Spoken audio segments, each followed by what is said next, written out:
it's raining in the jeepney in Manila. Oh, charot lang mga karag-karag. Hi mga karag-karag, welcome back to my vlog. Isang magandang gabi sa inyong lahat mula dito sa Lasat City. Habang naghihintay nga ako ng ulan, kita nyo naman yung paminupusal pa-outfit ni Kuragan, o diba? Parang ano ba, feel na feel ko kasi yung vibe ni Chelsea sa kanyang latest na pasabog na pinost sa social media mga karag-karag. Yung nasa kuan siya ba ng Manila, ano siya, oh, tapos di ba? Pero may dami mga karag-karag, naaliw talaga ako at happy ako sa nakita kung ano ba, bagong timpla na ginawa ng Miss Universe Philippines Organization dito nga sa mga pasabog eksena galore ni Chelsea para sa kanyang laban sa Miss Universe 2024 sa Mexico. Nung makita ko talagang pa-video na to mga karag-karag, ay, good job, MUPH. Abit lang yung kay Chelsea mga karag-karag kanina, pero ito talaga ang main na chikahan for tonight's vlog. Kagahapon nga, di ba? Dahil nga sa ingay na ginawa ni Atisa Manalo sa Vietnam para sa Cosmo, nako, nagkaroon ng issue, di ba? Ginawan siya ng issue ng ating mga kapitbahay na taga Milky Way. Hindi pa tapos, oy. May part 2 pa.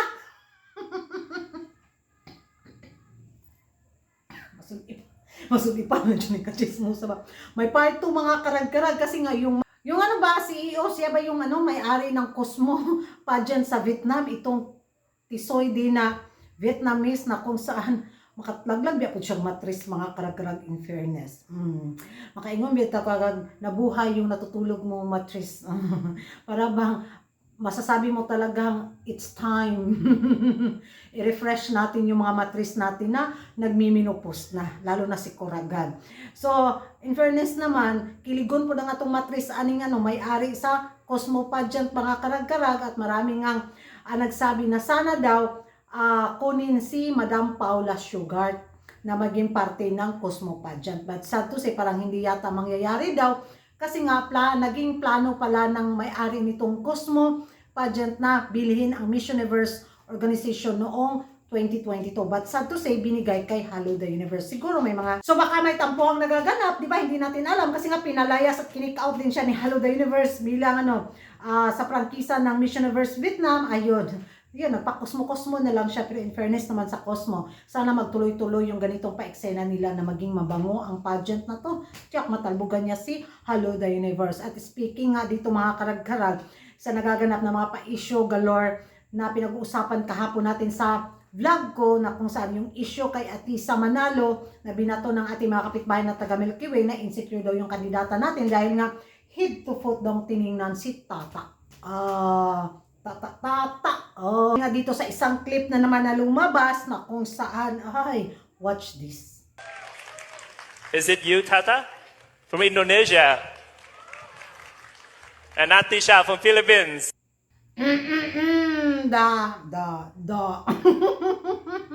I-claim na nila. O, sige na. Lalabat first sight na yung may-ari ng Cosmo sa sa kandidata nilang si Tata dahil siya daw yung unang tinawag at napansin ng may-ari na, Tata, is that you? Oy, baka ikaw ba talaga dyan? Kasi nasubrahan ka sa filter sa social media.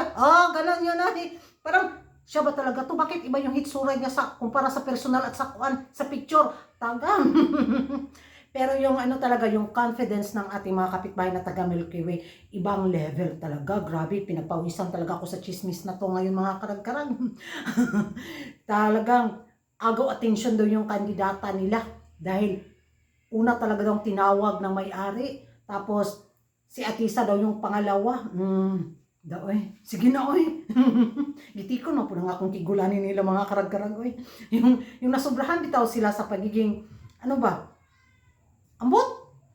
Parang inano na lang nila yung sarili nila na ay, siya yung kaunahang kandidata mag-uwi ng corona din sa Cosmo. Why not lahat naman ng mga kandidata posibleng manalo sa corona, di ba?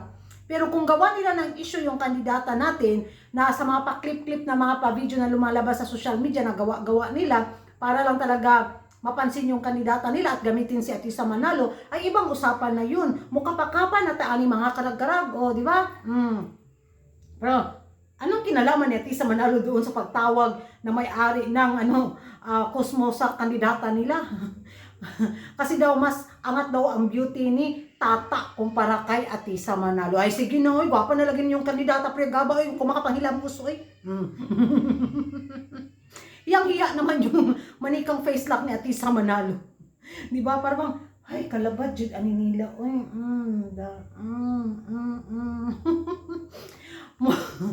Yun yung magiging reaction ko mga karag-karag. Para bang,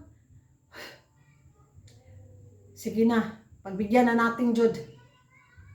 Kasi parang, ewan ko kung sa mga lumalabas pa ng mga pa-video, ano na naman yung isyong gagawin nila para lang talaga, mahatak yung pangalan ng kandidata nila sa ingay ng isang Atisa Manalo. Dahil siguro napansin nila na gaano ka-welcome Atisa!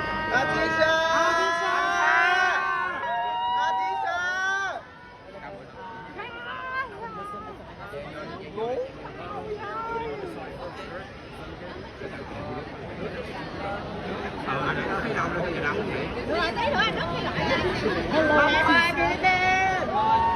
Miss Scott mo, Philippines!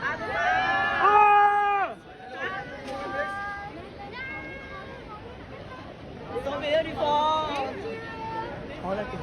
si Atisa sa Vietnam, lalo na yung mga Vietnamese fans na kung saan, nako, parang ramdam ko yung Catriona Gray effect na nangyari sa Thailand sa pag-welcome din nila kay Atisa sa Vietnam. Ay, sana nga lang talaga si Atisa ang manalo at hindi yung kandidata nila. Kasi pag yung kandidata nila ang manalo, mga karag-karag, grabe na jud. Ang yabang siguro nila is from below to above to the highest level to the moon. Pero pag tayo naman ang manalo, makatawa po ta, uy. Di ba? So, excited ako sa bardagulan na mangyayari sa Cosmo Pageant sa taon na to. At sabi nga nila, gagamitin daw ng Cosmo Pageant si Atisa Manalo at si Indonesia para mapag-ingay ang pageant na to. Well, kung ipanalo ba nila yung kandidata natin, why not? Sige, push. Di ba? Bahala na. Basta full support ang Pinoy, oy. Laban. This is it. Moment na to ni Atisa. Ilaban natin to for the second time. O, di ba?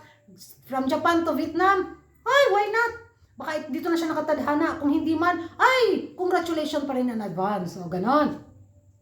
So, yan ang mga karag-karag, ano yung magiging reaksyon ninyo dito nga sa mga pa-issue na binato nila laban kay Atisa Manalo.